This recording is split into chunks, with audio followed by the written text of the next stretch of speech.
আমাদের সাবেক অর্থমন্ত্রী আবুল মাল আব্দুল মুহিত স্যারের কাছে আমরা কৃতজ্ঞ যে এই যে smart city digital city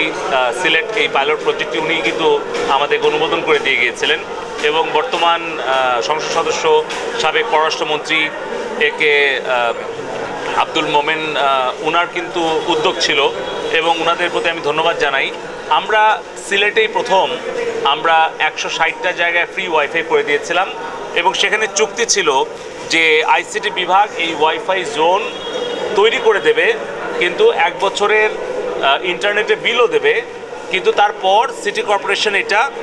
take over করবে এবং তারা এটা চালু রাখবে। একইভাবে আমরা কক্সবাজারেও কিন্তু কক্সবাজার উন্নয়ন কর্তৃপক্ষের কাছে হস্তান্তর করেছি,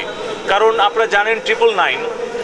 যেখানে পুলিশ, ফায়ার সার্ভিস, অ্যাম্বুলেন্সের সেবাটা পাওয়া হয়,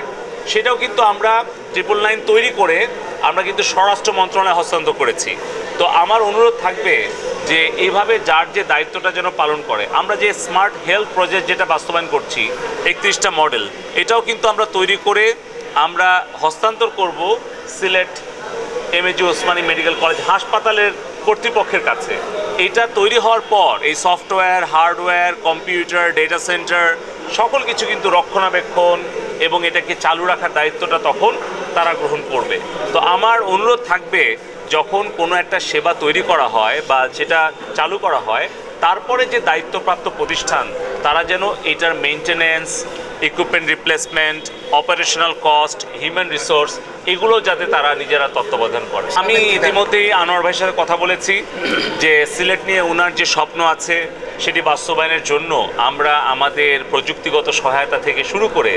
আমরা পরামর্শ সহায়তা প্রত্যেকটা জায়গায় যেটাই প্রয়োজন হবে। ওনার যে কাজ করার স্পৃহা আছে, উনি মাত্র